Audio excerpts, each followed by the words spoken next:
Okay, well, I'm going to get us started here this morning. Welcome, everyone, to day 3 of the ASP 2021 Global Annual Conference on Mastering the Strategy Lifecycle. My name is Denise McNerney, and I'm president of the ASP Board of Directors. I don't know about you, but I've really found the conference so far very stimulating, as well as great to meet so many of you through the networking sessions. I've really loved the networking sessions. Quick summary of the last couple days and the reason I'm doing this. If you haven't got to enjoy much of this, you have access to it through November on the ASP website. So Wednesday, we started with the master classes that were full of great interaction and practical learning. And then our opening reception with Making Box was great. We had fun. Who knew you could have so much virtual fun? And I loved it when one of the participants shared how great it was to hang out with a bunch of strategy geeks like him. That was a direct quote. And I don't know about you, but I could really relate to that. It was awesome. The breakout sessions that we've had have been an interesting mix so far of subject matter, from OKRs and KPIs to resilience and risks and transformation, virtual strategy management, agility, leading through change, 360 approach, multiple destination trap, execution in disruptive times. And if you missed yesterday's keynote around the role of ethics and strategy, I say definitely catch the taping of that. It's especially in the times that we're living across the globe right now, ethics and strategy, the intersection there is profound, I think, and we can have a big impact on the planet by thinking about that more as strategists. Of course, you haven't been able to see all these sessions, but as I said, they're all recorded. So keep that in mind. You have access to that. A couple quick notes on ASP membership. Would like to take the opportunity to welcome all our new members who have taken advantage of the conference registration and the member package too. And those of you who are not yet members, I would encourage you to think about becoming a member. It can really help with your professional development, your thinking, your learning, and sharing some of your knowledge with peers, with all of us strategy geeks. Not only, but there's been a dynamic community, which is great to be part of here. And it brings intellectual input and forums through our webinars and our newsletters, our strategy magazine, our body of knowledge, and our certification qualification programs. Relative to the body of knowledge, the BOK, and our certification, as well as membership, there are direct videos on FeedLoop around all of that. So make sure you catch those as well.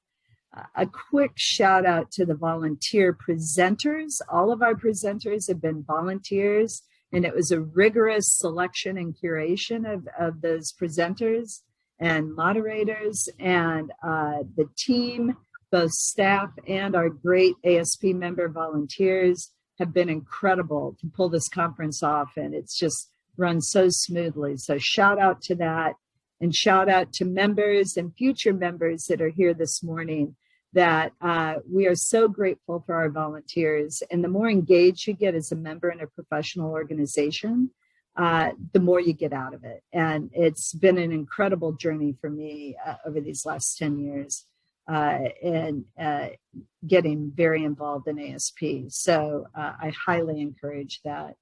A quick note on feedback around the conference. You know, as you all know, the importance of continuous improvement and that evaluation cycle. We're doing the same thing. We're trying to practice what we preach. So please, if you haven't seen the end of the day survey, check your junk mail and please give us feedback. We want to hear what you think, how we can, every year, we want to get this better. And that continuous improvement from great to greater to greater. I don't think there is a greatest. It's an infinite continuum. Thinking about next year, please join our closing session this afternoon. It will be quick.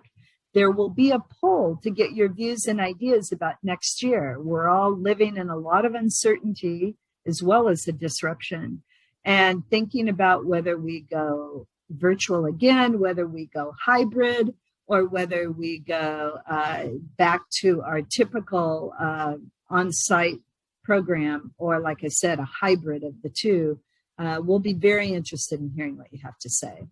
We want to encourage you to network. We've tried to build in a lot of opportunities for networking and take advantage of this on FeedLoop to contact people through the network button on the left-hand navigation of the private chats, all right? And then also the exhibit hall. Our exhibitors and sponsors are great. There's a lot of tools that you can learn about and support you can learn about as strategists that you may find incredibly helpful in your practices. So that's the ASP infomercial. Hope you all have your coffee going here, or wherever you are in the world, depending, it could be other beverages. So I want to kick off today this keynote speaker. This is a delightful welcome. And Terry Sidford, who will be talking about the courage to lead. Terry's a sought after, motivated TEDx speaker. She's an author, a television host, and life coach, and has been since 1998. She's assisted scores of people and organizations in achieving their dreams. And she believes this is her own life's purpose. Terry's greatest joy has always been to help others unleash their potential and live life to the fullest. Based on her success as a professional coach and thought leader, and her research on the benefits of owning your courage, she's been asked to speak at many personal growth and business-related events. She has spent over half her life acquiring the knowledge and experience that qualify her to guide others, and the acquisition of those experiences is really the basis for one of her 2 books, and the details of which you can find in her speaker profile. So don't forget to post your questions in the chat, and we're going to, you have available, and we're going to also download the link to her workbook. It's in the profile, and we're also going to be posting the links to her download on Choose Courage in 6 Simple Steps, and her book, 100 Hearts. So with that, over to you, Terry. That's what everybody's here for. Thank you, Denise. It's a delight to be here with all of you. What separates the great leaders whose ideas change the world from others whose are just as good, but never see the light of day? What holds them back? Lack of money, support, education, expertise? The leaders whose ideas change the world did not let any of these things hold them back. Why? There is something that separates great leaders that change the world from those that don't. Courage. Great leaders act with great courage. Acting with great courage is what empowers leaders to break through barriers and turn their ideas into realities. It is precisely acting with great courage in the face of great challenge that makes someone become a great leader. The greater the challenges, the greater leadership is required. To be a great leader does not mean you are fearless. It means you act fearlessly. Right now, every one of you are facing unprecedented challenges that require you to act with more courage than ever before and be a leader. And I'm here with you to help you do just that. Today, I will share my story and the 4 steps that I discovered in my own life that everyone can take to supercharge their courage and inspire everyone around them to act with courage too. As a professional speaker, coach, author, podcaster, and television host, I have seen these powerful steps help individuals, organizations, and leaders to be courageous, take bold actions, and achieve their most ambitious goals. And my mission to inspire great courage is what brought me here with you. Today, you're going to hear the story of how I discovered these 4 steps. And you'll be able to craft an action plan that you will be able to implement immediately so that you can act with great courage and transform your life, your work, and your world. Sound good?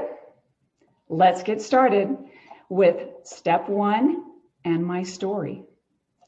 1970, Encinitas, California. I'm 8 years old. One evening, my 13-year-old sister, Debbie, rushes into the bedroom and says, "Terry, pack your things. We have to leave right now." "Where are we going?" "Dad's house."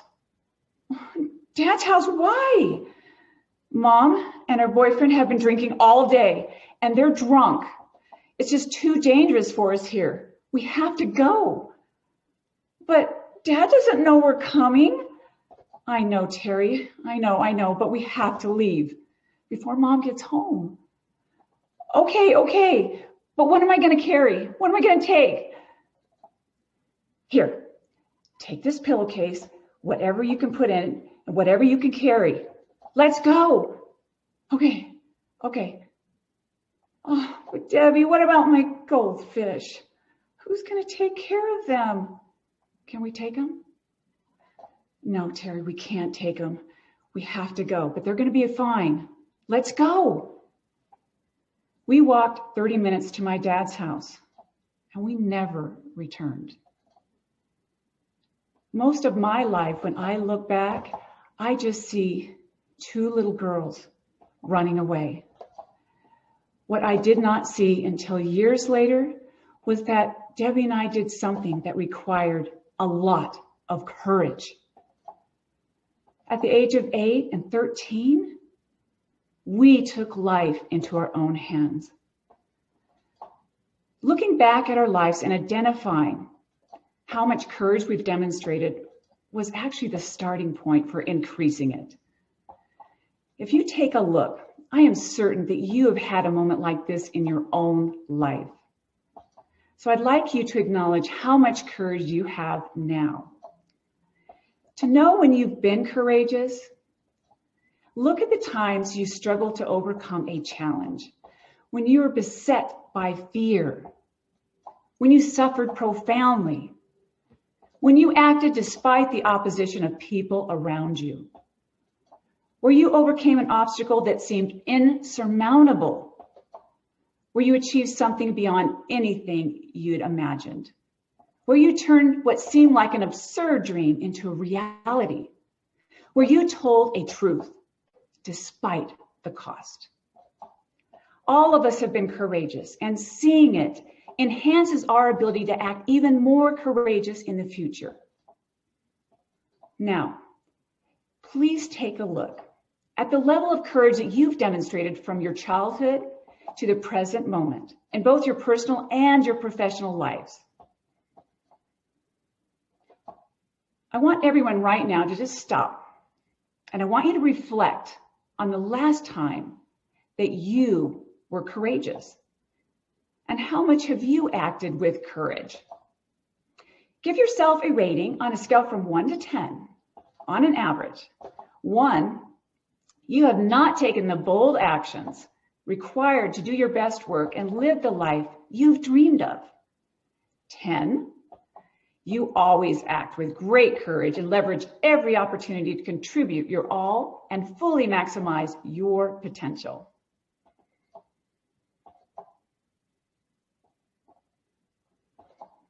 You can build your courage. The more you use it, the stronger it gets. It requires facing doubts and fears that get in the way and persisting until you achieve your goals. What number did you give yourself today?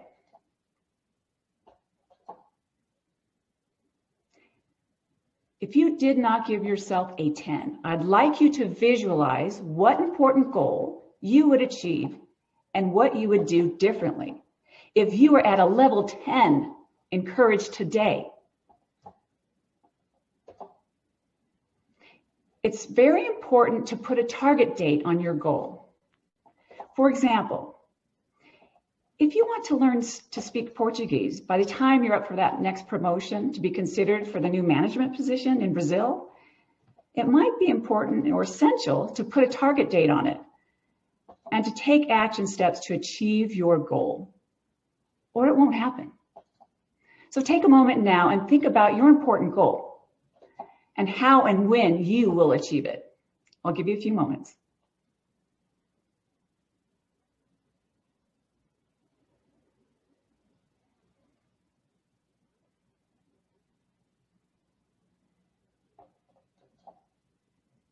Great.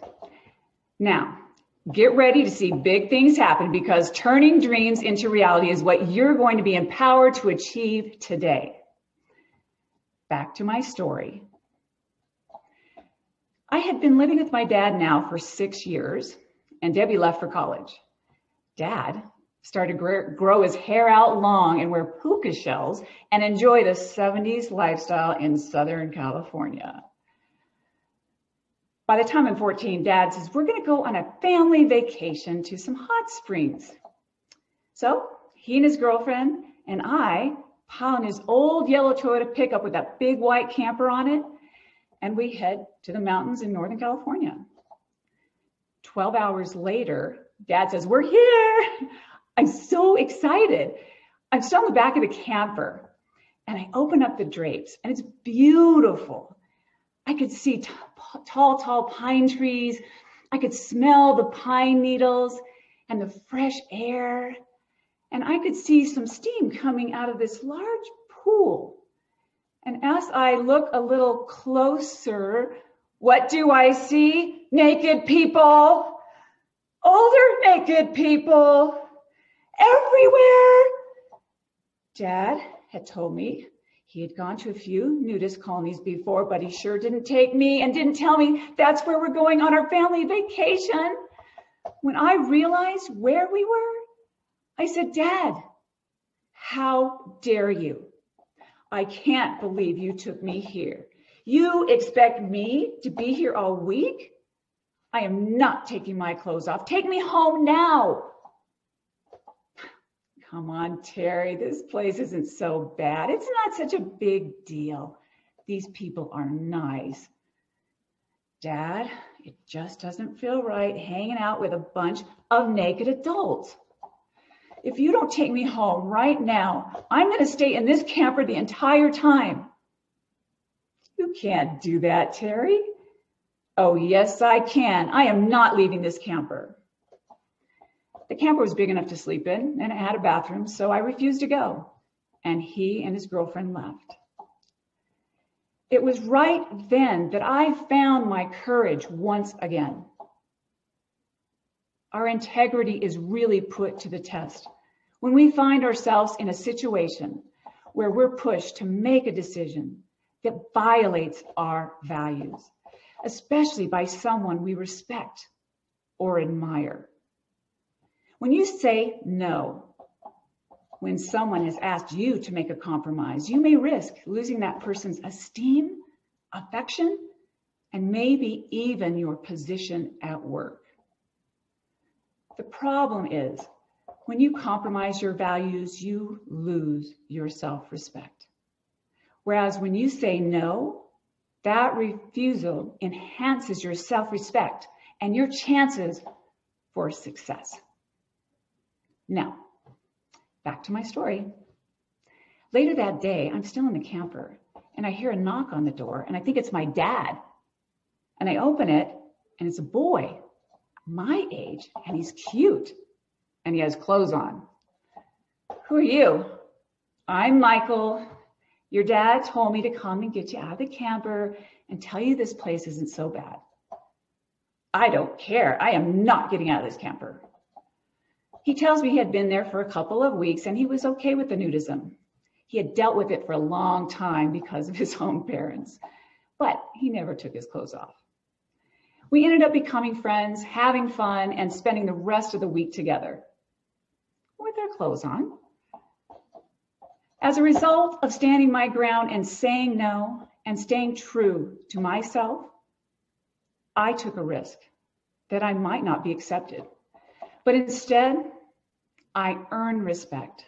I found my voice, and I gained confidence in myself, and I even ended up making a new friend. But what happens when the stakes are high? I've seen time and time again when leaders act with courage and stay true to their values, they earn the respect and admiration that enables them to lead their teams to embrace greater responsibilities and opportunities. Don't we all prefer to work, live, or do business with people who have clear values that we can trust and count on to act with courage? Right? You can be that person. The first step is simply saying no when someone has asked you to violate your values. Each time you say no, you will earn the respect from others, and it will build your courage. Of course, you do want to say no with tact. And the simplest way to do that is to explain that the request made of you violates a specific value you hold. Always be honest and clear, and position your response in a positive. For example, it feels uncomfortable to handle the situation with Mike that way. How can we approach it differently so that my communication is received clearly and positively? Honor your values time after time, and you will act with greater and greater courage. You will set an example and earn the trust from people around you. You will be a leader. Leaders are people who stand up for what they believe and courageously lead by example. Roy Disney once said, "When you are clear on your values, making decisions becomes easier." You become a leader as a result of the decisions you make and the actions you take. And when the time comes for you to ask your team to do something that requires sacrifice or risk, they will act with courage too. To act with great courage, take action step number 1. Never violate your values. Just say no. Let me give you an example. One of the ladies who filled out my courage survey for my book, 100 Hearts, described how she never stood up for herself growing up. She bravely defended a colleague who was misunderstood in a meeting and teased due to her accent. She stood up for her cultural difference in a workplace in front of many of her colleagues that she respected and admired. It was a vulnerable and courageous act. It takes courage to stand up for something that's important to us. So I want you to take a moment now to think of a time when someone asked you to violate your values and you said no, and how that impacted your reputation, your team, and success. I'm going to give you a few moments to think about that.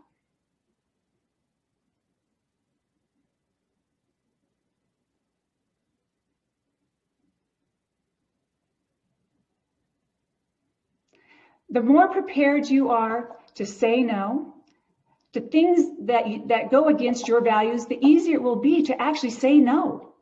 It takes practice and preparation to say no with tact and to keep the conversation open for discussion. Think of a situation where you will say no going forward and why. I'll give you a few moments to think about it.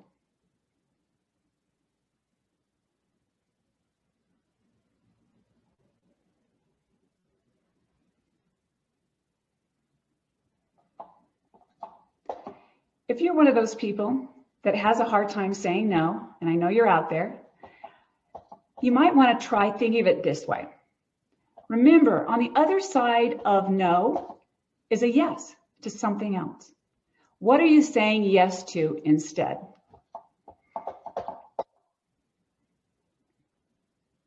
Now, back to my story. Salt Lake City, Utah, 1995. I need a job. I apply for a pharmaceutical position, and a company calls me back for an interview. I am so excited, but I have a problem. The problem is, for every pharmaceutical rep position, it requires a 4-year college degree. I do not have a 4-year college degree. When I went to college, I was living on my own and working full-time. I struggled in my classes due to my low self-esteem. I needed more time to study than the average student. It was just too much. I couldn't work full-time and go to school. So after 2 years of juggling both, I quit college. I go in the interview anyway, and the conversation's going great. We were talking for almost 3 hours until the interviewer says, "Terry, I have one last question for you.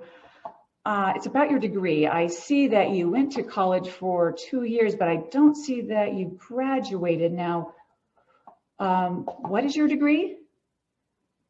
"I did not finish my degree." "I see, Terry. Well, it's required that our company, that you have a 4-year degree. I don't care if it's in basket weaving. Any degree will do." There was a long pause. I could see his disappointment. "Terry, you've come so highly recommended. I'm going to go up the line and see if there's anything we can do to make an exception." Over 5 years, I went from being a medical assistant to managing an entire ophthalmology practice of 8 physicians.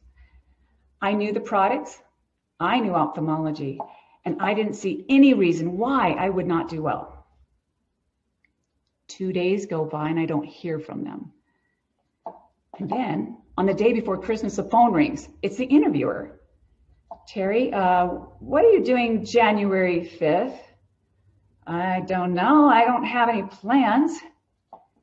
"Terry, our company has never made an exception like this before, but we're going to take a chance on you, and you've got the job. How would you like to come to our national sales meeting in Hawaii?" What do you think I said? Yes. I recognized my genuine qualifications, and so did they. What would have happened had I disqualified myself and not gone on the interview? Nothing, right? Even if you don't think you meet the necessary qualifications and there's a slight chance of success, say yes and take it. It might just be the break that you and your team need. Because if you don't say yes, it's 100% certain you will not succeed, right? Leaders create a vision for change and inspire others to take a chance, break new ground, and go beyond what they believed was possible. Leaders never disqualify themselves or anyone else. And when the opportunity appears, they know they need to go for it. As to my story, after I got the job as the pharmaceutical rep, I stopped being ashamed that I didn't finish college. In fact, I felt proud to be the exception, and I felt truly exceptional and powerful. Be that person that sets an example and takes a risk and encourages action even if the odds are against you. And you will boost the courage and that of your team, and together you will achieve goals that you never thought possible. To act with great courage, take action step number 2. Never disqualify yourself. Instead, say yes. What have you and your team successfully achieved in the past because you did not disqualify yourself? Take a moment now to think about a time in your life with your team or in your personal life where you did not disqualify yourself and achieved your goals. Or think of a time that you did disqualify yourself too early and didn't give yourself a chance at success. I'll give you a moment to think about it.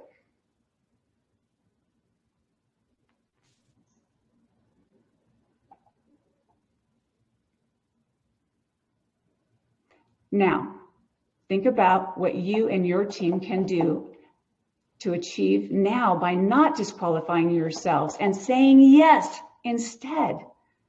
Take a moment and think about it.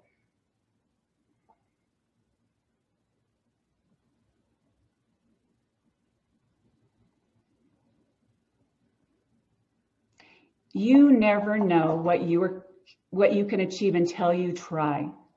Start saying yes first and then figure out how to get there. Now, back to my story and step number 3. 2012, Park City, Utah, Starbucks, early morning. I'm having coffee with my friend Colleen, and I'm telling her, you know, Colleen, I have coached hundreds and hundreds of coaching clients over the past 15 years. There's something I've noticed that doesn't make sense, especially in women. What's that, Terry? I've seen again and again how they have demonstrated truly inspiring courage and rarely see it in themselves. Terry, that is fascinating. Why don't you write a book about that? Colleen, I can't write a book. I don't even know how to write. Terry, I'll help you. And she did. And I wrote that book. And it took a couple years. And let me tell you, it took a lot of courage. But it was worth it. My readers told me that when they read my book, they started to see their own courage, many for the very first time. They started to take more risk and achieve their goals and inspire the people in their lives to go for their dreams too. The book took off, and I started to speak to groups all over the country. During one of my book tours, a lady in the audience asked me to describe how I had demonstrated courage. I stood there not knowing what to say. My own courage. My head was spinning. My heart was pounding. I give a really inadequate answer. I find courage in my day-to-day life? Really, Terry? Really? That's all you could come up with? I ran off stage, completely embarrassed. I could not identify my own courage. I did not see that I had shown courage in my own life stories. I was always ashamed of my past. I saw everything I had done as expedient survival strategies, nothing to be proud of. I was just like the women in the survey. I never in my wildest dreams thought that I'd ever demonstrated any courage in my own life, even though I wrote a book about it. I thought to myself, well, what if I could really own the fact that I'm courageous? When I finally embraced the idea that I am courageous, I stopped hiding and making excuses about my past. It was changing my story from one of being ashamed to one of seeing myself as courageous that allowed me to get out into the world. And I showed up more powerfully in my life, work, and I started to achieve things I truly never dreamed possible. Changing my story changed my life. Let me say that in a different way. Changing the story I tell others changed my life. Why? Because I began to see myself differently, and that changed how I acted and how people perceived me. I used to use the story of my absent mother to justify that I didn't know how to do my hair or makeup because my mother wasn't there to teach me. I didn't see myself capable of learning this on my own. But of course I was capable. Later on in life, when I changed that story, I realized that I had a beautiful, loving mother, although she had an addiction.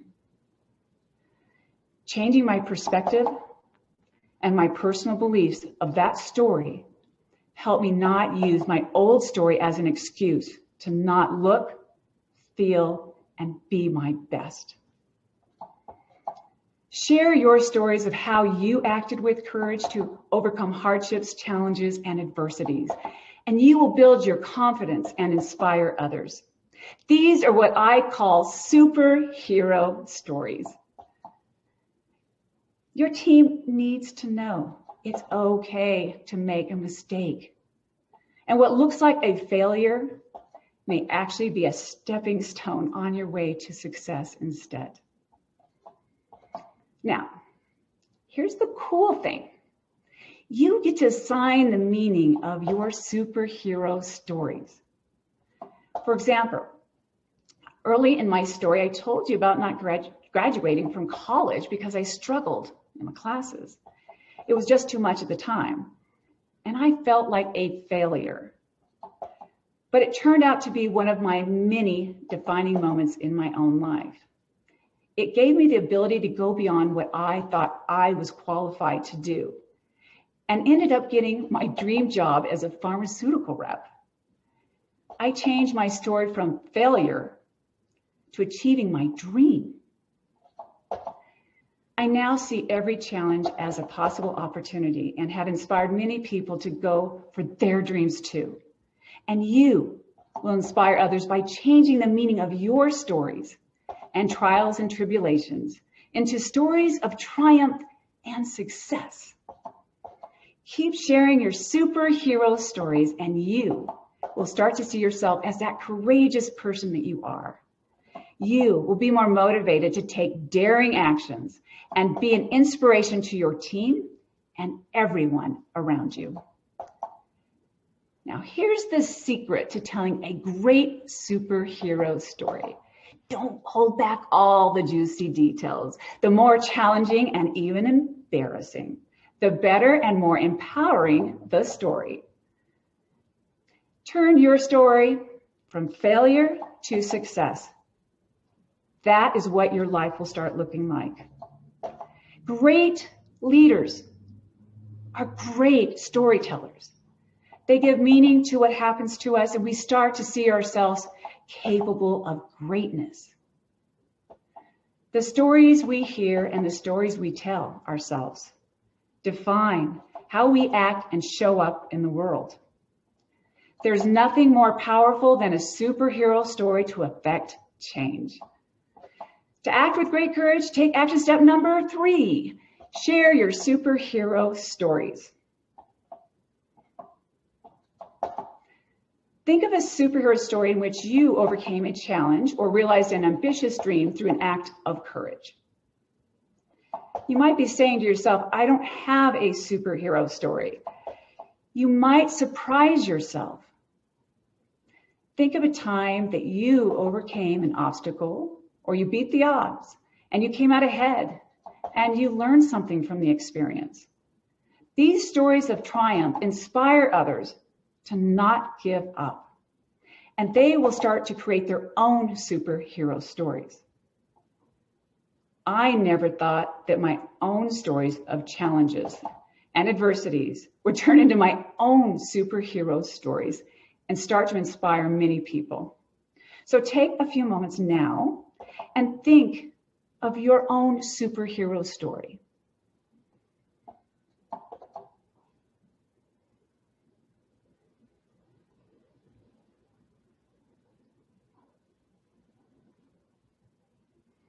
Now, I want you to visualize how and when you will share that superhero story. Maybe you're talking with your team or one-on-one with a friend.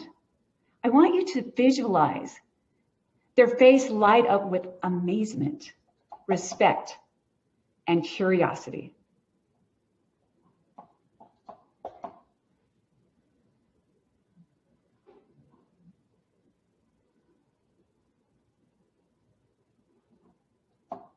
Now, back to my story.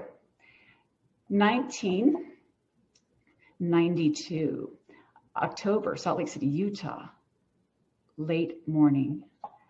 I decide to make a call that's long overdue. For the past 30 years, I felt hurt and sad that my mother wasn't there for me when I needed her. She missed my birthday parties and wasn't at holiday celebrations. She never taught me the things I imagine mothers shared with their daughters. Then one day, I was talking to my friend Janet about how my mother was not there for me. And Janet said, "It sounds like your mother was doing the best she could. I bet she was hurting more than you were at the time. Battling her addiction and giving up her children must have been extremely hard." I know she's 100% right. For the first time, I felt deep love, compassion, and forgiveness for my mother. A few hours later, I dial my mother's number and Mom picks up the phone. "Hello, Terry? Mom, there's something I'd like to tell you. Mom, you're one of the most courageous people I know. I just want you to know your example has inspired me to stay strong when I wanted to give up. Mom, I remember seeing how you overcame your alcohol addiction and you went back to school to become a registered nurse so you could provide for and take care of your sick husband and young son. Mom, are you there?" After a long pause, I could hear her voice crack with emotion. "Thank you, Terry. I really appreciate you telling me that. It means so much to me."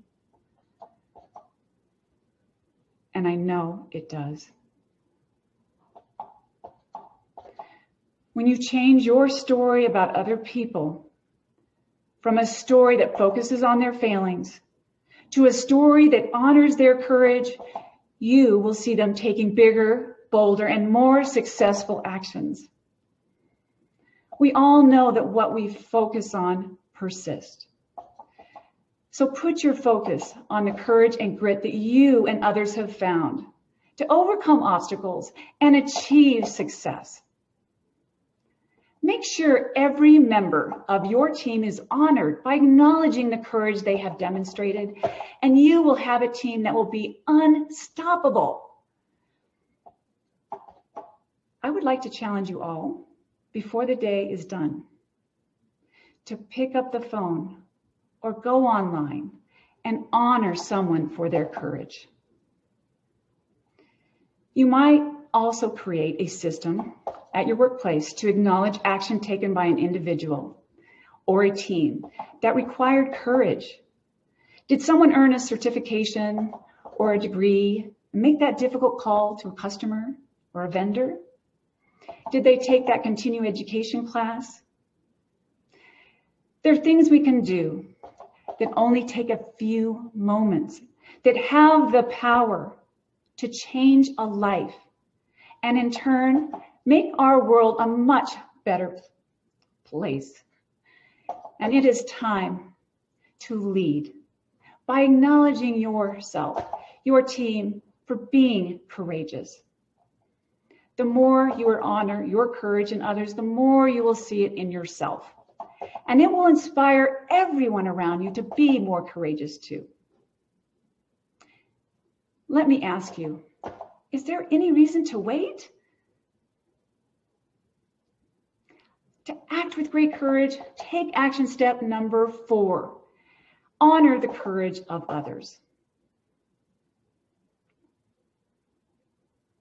Think about someone who acknowledged your courage, strength, or persistence, and how that made you feel, and how it impacted you. Maybe it was someone you work with, or maybe it was a family member. Take a moment now and remember that moment and how it made you feel.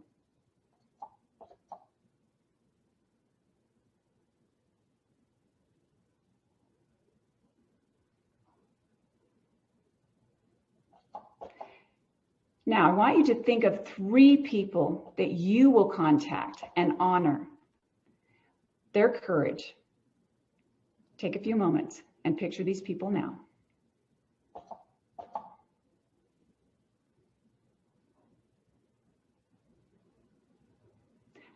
I want you to think about how these people will be impacted by your acknowledgement. I want you to picture them smiling with appreciation.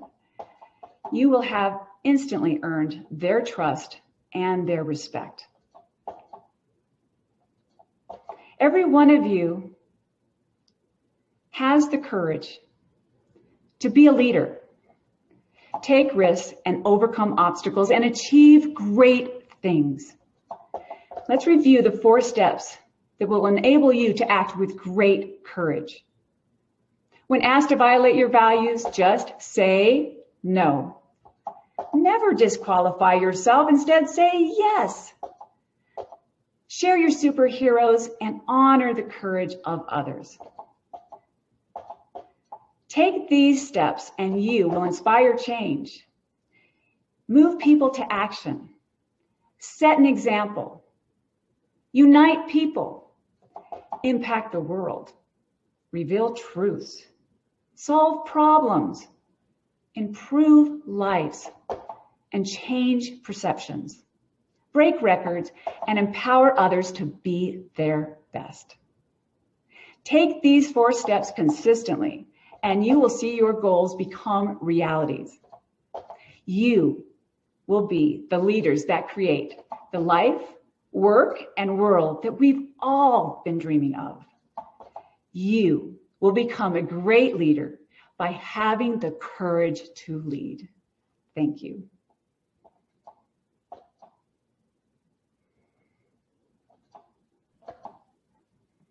Terry, thank you so much.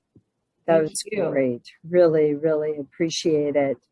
And Nicole, thanks for putting the additional links here. I think you really got people thinking here. And I appreciate, we pulled together some questions for you. Great. So I'm going to just hit a few of these since we've got a few more minutes. And we'll keep going. My wheels are still turning. Oh, good, good.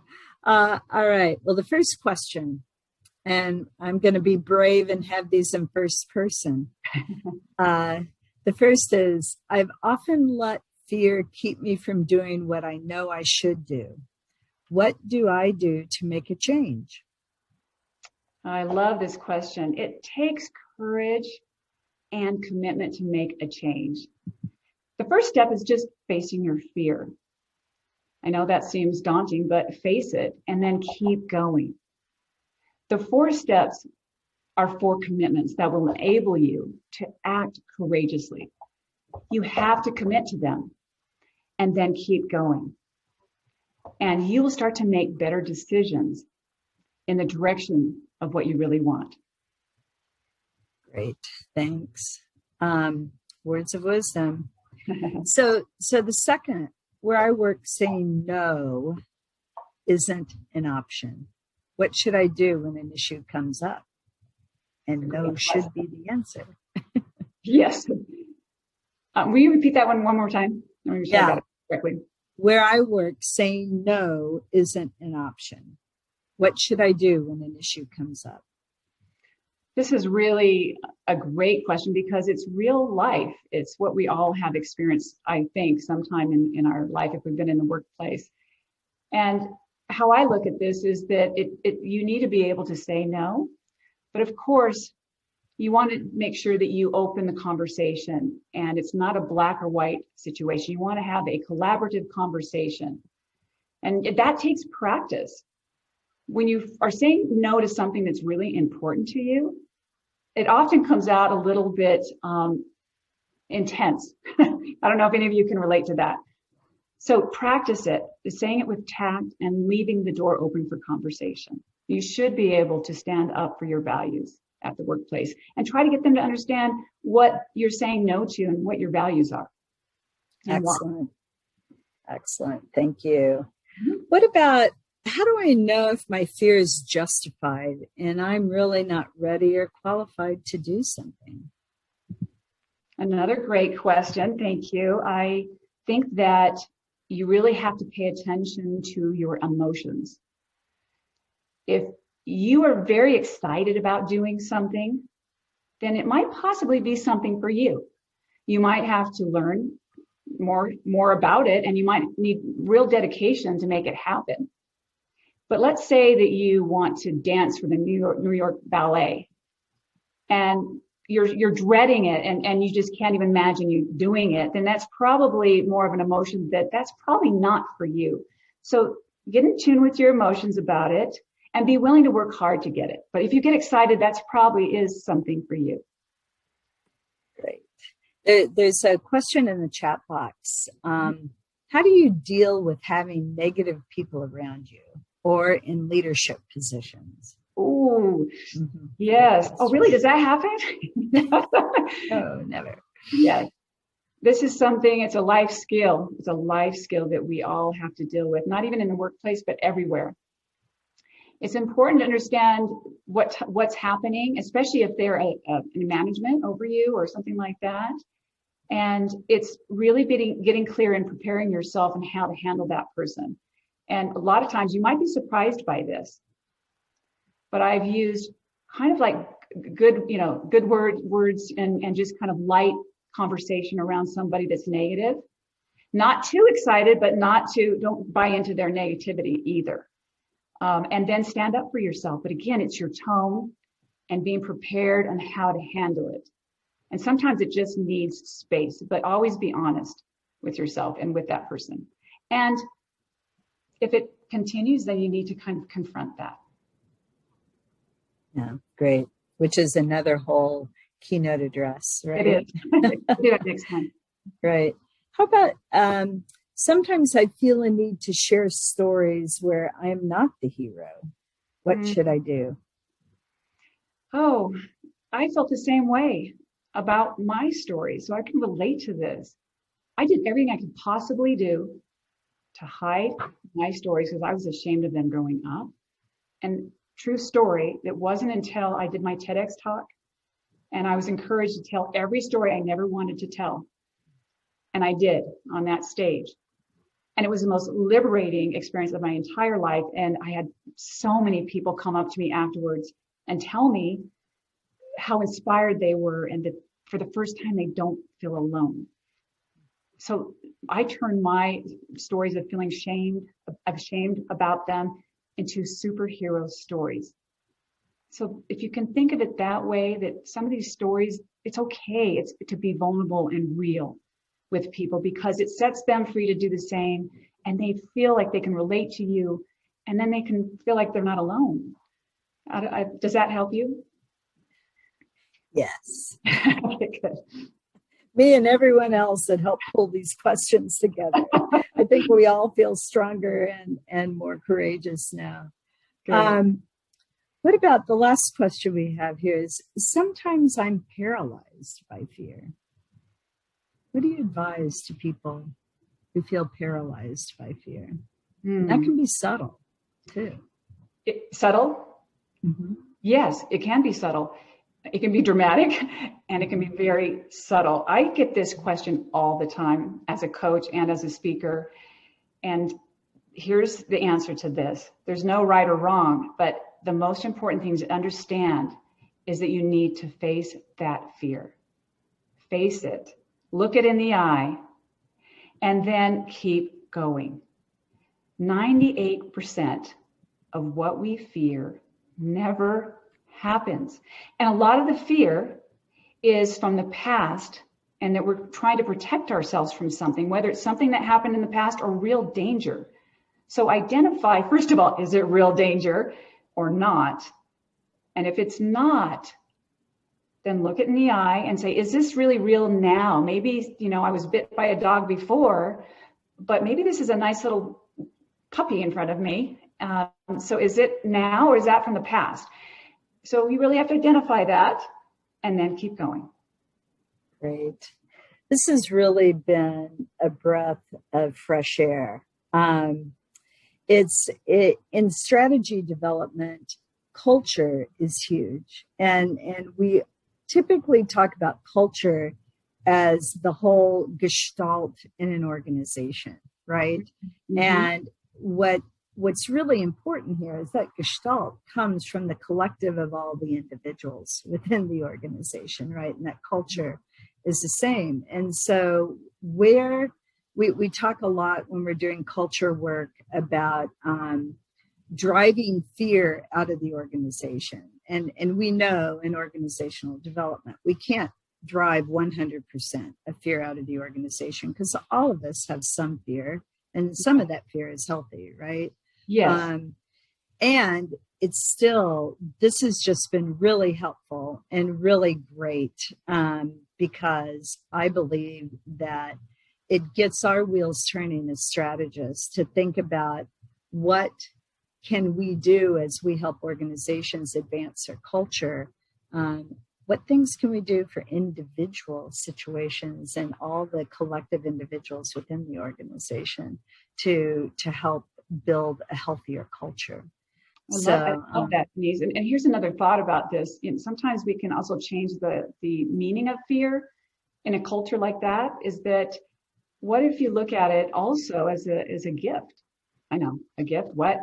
But you're going out of your comfort zone. And that's where you learn new things and new skills that you didn't think you were capable of. That's right. So in a culture, in a team, maybe say, okay, but don't let it paralyze you. Keep going. And maybe there's a new opportunity of something you've never tried before. So that's another way to look at it too. Excellent. There is a great comment in the chat box too. I'll share it. You may have a comment on the comment. I recently heard that taking courageous actions disrupts your life.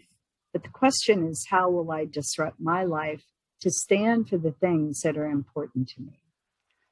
Oh, yeah. Okay, that one made me a little bit emotional because in the end, the things you will regret are the things that you didn't stand up for that are important to you in your life. And that's the bigger picture.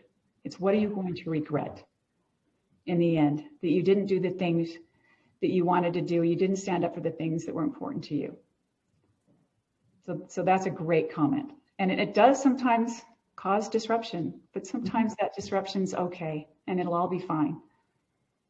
Excellent. What a great way to close this out. Thank you so much, Terry. I want to remind everyone that there's downloadable links in the profile. If you scroll down on the feed loop page below this, it's also in the chat box here. And encourage you all to download Terry's workbook, where you can work through some of these questions. Could be great for group discussions with your teams. Mm-hmm. And she's also provided the download to Choose Courage in 6 Simple Steps and her book, 100 Hearts. Terry Sidford, thank you so much for your time today and your words of wisdom. Really appreciate you. Thank you. I appreciate being here. Great. Thanks to all for coming, and keep the conference going. Have fun today, folks. Lots to learn. Take care.